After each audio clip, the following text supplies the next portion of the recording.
मंत्री धनंजय मुंडेंच्या अडचणी दिवसेंदिवस वाढतायत। वाल्मिक कराड कनेक्शनवरनं सुरू असलेल्या आरोपांची मालिका मुंडेंनी कृषी मंत्री पदाचा गैरवापर केल्यापर्यंत आली आहे। सामाजिक कार्यकर्त्या अंजली दमानी यांनी धनंजय मुंडेंवरती कृषी साहित्य खरेदीमध्ये गैरव्यवहार केल्याचे गंभीर आरोप केलेत। ही आरोपांची मालिका नेमकी कशी आहे आपण जाणून घेऊया। धनंजय मुंडेंवरच्या आरोपांची मालिका काय सांगते? आरोप क्रमांक 1, कृषी साहित्य खरेदीमध्ये घोटाळा झाला। आरोप क्रमांक 2, खत खरेदीमध्ये गैरव्यवहार केला गेला। आरोप क्रमांक 3, बोगस पीक विमा घोटाळ्याचा। आरोप क्रमांक 4, वाल्मिक कराड कनेक्शनचा। आरोप क्रमांक 5, बीडमधल्या रस्त्यांच्या कामात 73 कोटींचा गैरव्यवहार केल्याचा। आणि आरोप क्रमांक 6, हार्वेस्टर फसवणुकीमध्ये कराडला नेमका कुणाचा आशीर्वाद आहे त्या संदर्भात सुद्धा धनंजय मुंडे यांच्याकडेच अंगुली निर्देश केला जातोय। तर तत्कालीन कृषी मंत्री धनंजय मुंडेंनी नॅनो युरिया आणि नॅनो डीपीएम खरेदीमध्ये तब्बल 275 कोटींचा घोटाळा केलाय असाही आरोप अंजली दमानी यांनी केलाय। धनंजय मुंडेंच्या कृषी खात्यानं शेतकऱ्यांच्या योजनांचे पैसे डायरेक्ट बेनिफिट ट्रान्सफरच्या माध्यमातून देण्याचे केंद्र सरकारचे आदेश मोडीत काढले। तसंच टेंडरमध्ये बाजारभावाच्या दुप्पट दरानं वस्तूंची खरेदी केली गेली असा आरोपही अंजली दमानी यांनी केलेला आहे।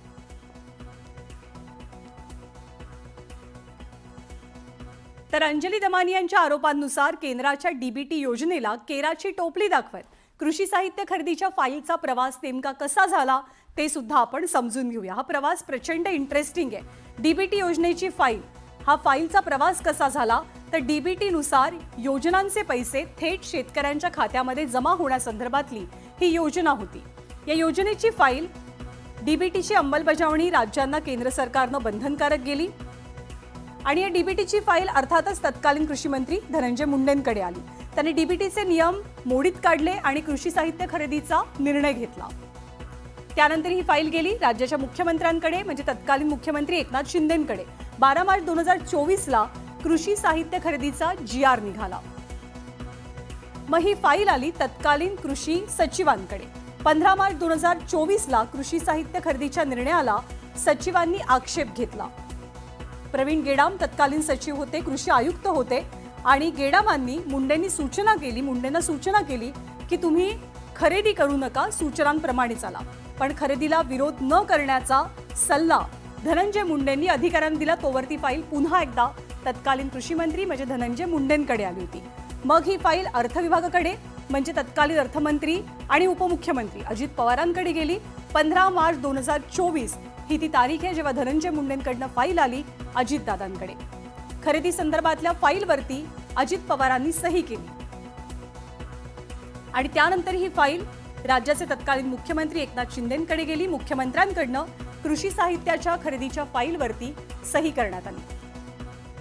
दरम्यान अंजली दमानी यांनी धनंजय मुंडे कृषी मंत्री असताना त्यांच्या काळात झालेल्या भ्रष्टाचारावरनं आरोपांच्या फैरी झाडल्या। तर 58 दिवसांनंतर धनंजय मुंडेंनी आक्रमक होत दमानी यांच्या प्रत्येक आरोपांना सडेतोड उत्तर देत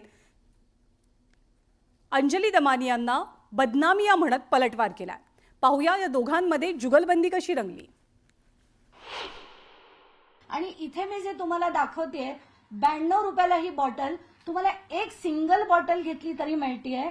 पण आपले माननीय कृषी मंत्री यांनी 19,68,408 बॉटल्स ह्या 220 रुपयांनी घेतल्या।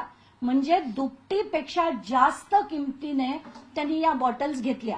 त्यांच्या स्वभावाप्रमाणे सनसनाटी निर्माण करणं आणि धादांत खोटे आरोप करणं याच्या पलीकडे दुसरं याच्यात काहीही नाही आहे।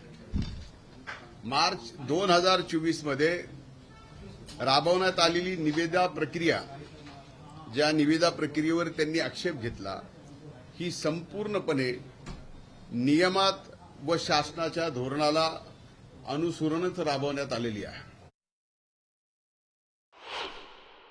आत्ताच्या घटकेला 2450 रुपयाला घेतला जातोय आणि MAIDCच्याच वेबसाईटवर तो आता 2946 रुपयाला विकला जातोय। आता ही त्याचा विकण्याचा रेट असताना आपले माननीय कृषी मंत्री त्याचं जे टेंडर फ्लोट करतात ते 3426 रुपयाला आत्ता विकत घेतायत। म्हणजे याला आपण भ्रष्टाचार म्हणायचा का काय म्हणायचं? 6 महिन्याच्या ऐवजी 1 वर्षाची गॅरंटी देणारा आणि त्यातही किमतीने इतर सर्व राज्यापेक्षा कमी किमतीत म्हणजे 2,857 रुपयात हा पंप शासनाला पडलेला आहे. दरम्यान अंजली दमानी यांच्या सगळ्या आरोपांच्या विरोधात धनंजय मुंडे आता आक्रमक झालेत. शाब्दिक उत्तर देण्यासोबतच धनंजय मुंडे अंजली दमानी यांच्या विरोधात अब्रू नुकसानीचाही दावा ठोकणार आहेत. अंजली दमानी यांनी आपली बदनामी केल्याचा आरोप धनंजय मुंडेंनी केलाय. आपल्या विरोधात खोटे आणि बेछूट आरोप केल्याचा दावा करत धनंजय मुंडे आता अंजली दमानी यांच्या विरोधात थेट कोर्टात जाणार आहेत.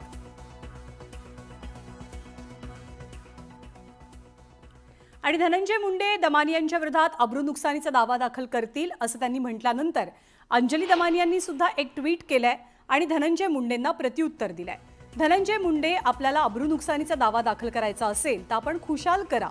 यामध्ये कोर्ट तुमच्यावरतीच ताशेरे ओढेल. यात आपल्याला काडी मात्र शंका नाही. पण आपण वकीलही लावणार नाही. स्वतः ही केस हायकोर्टात लढवेन असं अंजली दमानी यांनी म्हटलंय. शिवसेने